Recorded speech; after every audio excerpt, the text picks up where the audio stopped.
Allez, nos invités, deux invités pour cette séquence que j'ai le plaisir de recevoir ici depuis le M Gallery pour ces Cannes Lions 2025. En provenance de Reworld Media, Élodie Breteau-de-Fontaine, directrice générale de Reworld Media Connect, la régie publicitaire de Reworld Media. Bonjour Élodie, bienvenue. Bonjour François, merci.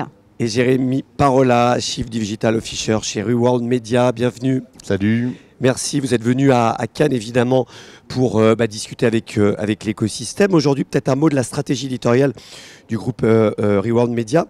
Est-ce que tu peux nous en dire un peu plus, puisque aujourd'hui on est dans un marché d'ultra-segmentation des audiences. Et aujourd'hui, c'est vrai que vous avez fait le pari sur des marques très différentes, ayant une vraie affinité avec ces audiences. Tu peux nous en dire un peu plus ?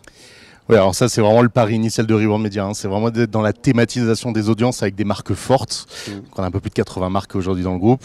Et au niveau de la stratégie éditoriale du groupe, on a de la chance. On est dans une ère où en fait le contenu redevient hype. C'est quand même sympa hein, quand on est producteur de contenu. La créativité, le contenu, etc. À l'heure de l'IA, on a l'impression que la médiocrité peut s'effacer quand même pas mal avec les outils. Donc on est vraiment dans une ère de remontée en puissance du contenu. Les réseaux sociaux y ont fait énormément.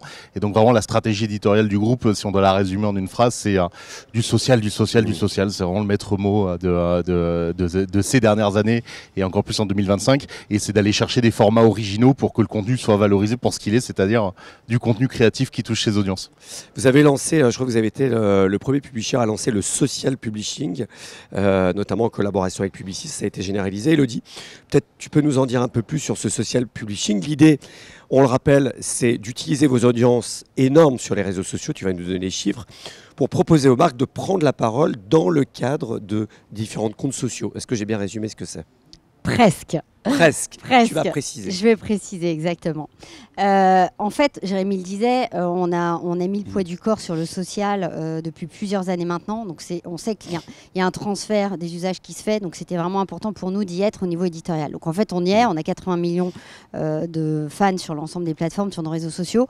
Donc le sujet, c'était de se dire, dès lors qu'on est puissant, qu'on sait engager les audiences sur nos contenus éditoriaux, comment finalement la puissance de nos marques médias, parce qu'il ne faut pas l'oublier non plus, le groupe, on a investi sur des marques médias en rachetant. Aujourd'hui, on en a 80. On les rappelle, Marmiton, Doctissimo, Les Numériques, Autoplus, Psychologie, Fresh, Grazia, il y en a Biba, pour tous les goûts. Voilà. Donc c'est vrai qu'on a Icon 11 univers. récemment. Icon qu'on a lancé aussi, parce qu'il ne faut pas oublier qu'on continue aussi de lancer des titres. En tout cas, là, c'est en France suite à un rachat à l'international. Bon. Donc, l'idée, c'est de se dire qu'on voit très bien que ces marques, elles ont une très forte notoriété et qu'elles arrivent à avoir du reach organique très significatif. Donc notre sujet, on tournait autour du pot, c'est vrai, avec Jérémy, on discute avec pas mal d'agences, et puis, donc ça c'était il y a 18 mois, on discute avec Publicis, et donc on se dit, voilà, on trouve le modèle de se dire, en fait, la caution de la marque média sur une campagne sociale paid va apporter une amélioration de la performance des campagnes. Donc on était sûr de ça, on a un peu lancé une pièce en l'air parce qu'on ne savait pas tellement comment ça allait retomber, même si on était convaincus. Et force est de constater, donc maintenant on a en effet un an de recul. Puisque vous l'aviez lancé, je me souviens, avec Autoplus. Autoplus et Peugeot, tout à fait. Donc c'était au mois de mai l'année dernière, donc ça y est, on a un an de recul. Un an après, on a fait tourner à peu près 300 campagnes. Et en fait, la réalité, alors...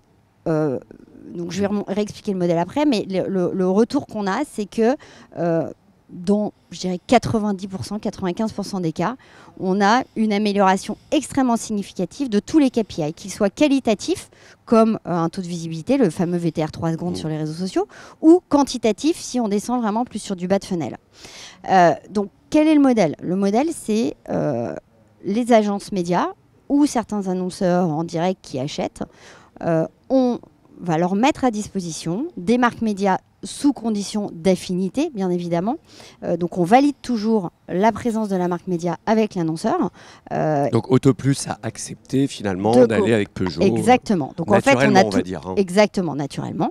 Donc, on valide toujours la présence de l'annonceur avec la marque et ensuite, on donne accès. Donc, on rentre dans un modèle de self-service finalement pour les agences et c'était ça qui était important pour nous de craquer.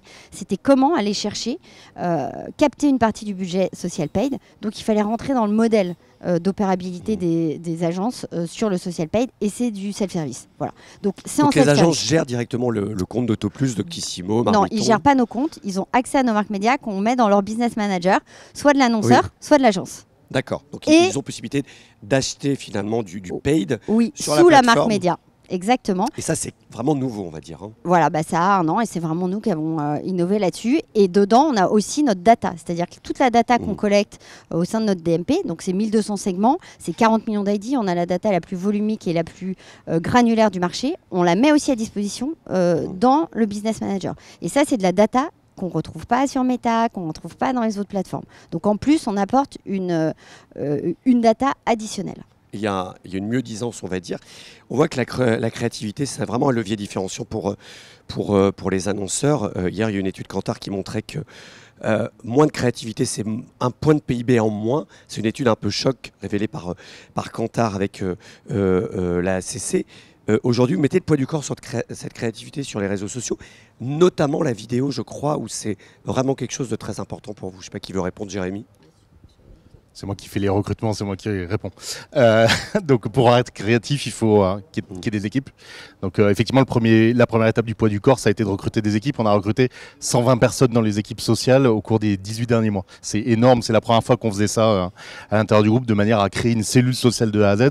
C'est des investissements aussi, puisqu'on a fait 1200 mètres carrés de studio au sein de nos bureaux chez Reward Media. Et c'est des nouveaux métiers qu'on connaissait dans les agences, mais qu'on ne connaissait pas forcément dans les univers de médias, des métiers de copywriter, des métiers de DA, des métiers qui vont chercher de la créativité, puisque le but du jeu, on en parlait tout à l'heure, c'est d'essayer de faire les contenus les plus impactants possibles. Donc c'est de l'investissement dans les people, sur du volume, de l'investissement sur des nouveaux métiers qu'on ne connaît pas, et derrière, c'est aussi de l'investissement dans des talents et des incarnations, et ça c'est aussi la nouveauté. On parle beaucoup d'influence quand on parle des réseaux sociaux, et on pense tous que les médias ont des choses à apporter en plus que le marché de l'influence, mais le fait de travailler avec des incarnants, de travailler avec des personnes qui ont les codes de cette créativité, ça nous a permis de gagner énormément de temps, et ça fait partie des enjeux qui sont absolument prioritaires chez Reworld depuis maintenant un peu plus d'un an et demi. C'est quoi les objectifs, Elodie, pour 2025 on sait, hein, vous avez repris beaucoup de marques, 80 marques vous avez. Maintenant, c'est les partenariats aussi qui sont importants. Des nouvelles plateformes, des nouveaux partenariats médias. J'imagine qu'à Cannes, vous faites quelques rendez-vous, non ?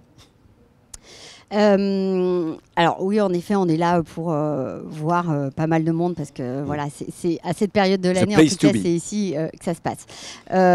En fait, nos objectifs, ils sont vraiment de monter encore plus fort sur la monétisation de nos réseaux sociaux. Donc ça passe par le social publisher, comme je te le disais, parce que aujourd'hui, le gros des spends en social, c'est ça. Ça passe par le brand content. Et Jérémy en parlait, on parle de l'influence. En fait, aujourd'hui, on est de plus en plus considéré dans des budgets d'influence parce qu'en fait, un média, finalement, c'est le premier influenceur, historiquement parlant. Si on reprend l'origine, notamment voilà, des journalistes, c'est les premiers influenceurs. Donc, à travers des programmes forts créatifs, en fait, de pouvoir infiltrer des marques. Alors toujours avec toute la réglementation, le respect de la réglementation et de l'affichage publicitaire qui va bien.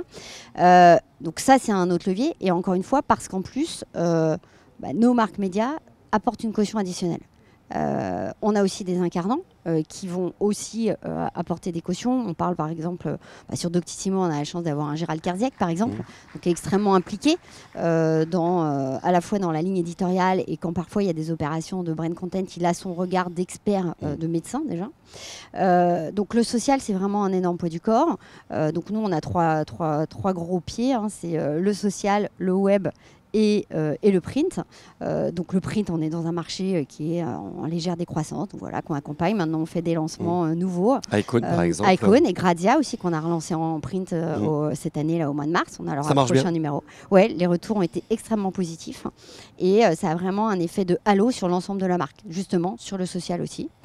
Donc le print qui est la deuxième jambe et le web, où en ce moment, voilà, il se passe un peu des mutations de l'open web, donc sur lesquelles on travaille beaucoup avec Jérémy. On essaie de travailler avec des nouvelles adtech aussi, donc c'est l'occasion aussi d'en rencontrer en effet ici. Voilà. Mais en tout cas, c'est vrai qu'on a la chance aujourd'hui d'être très solide, de couvrir l'ensemble des cibles que peuvent chercher les annonceurs.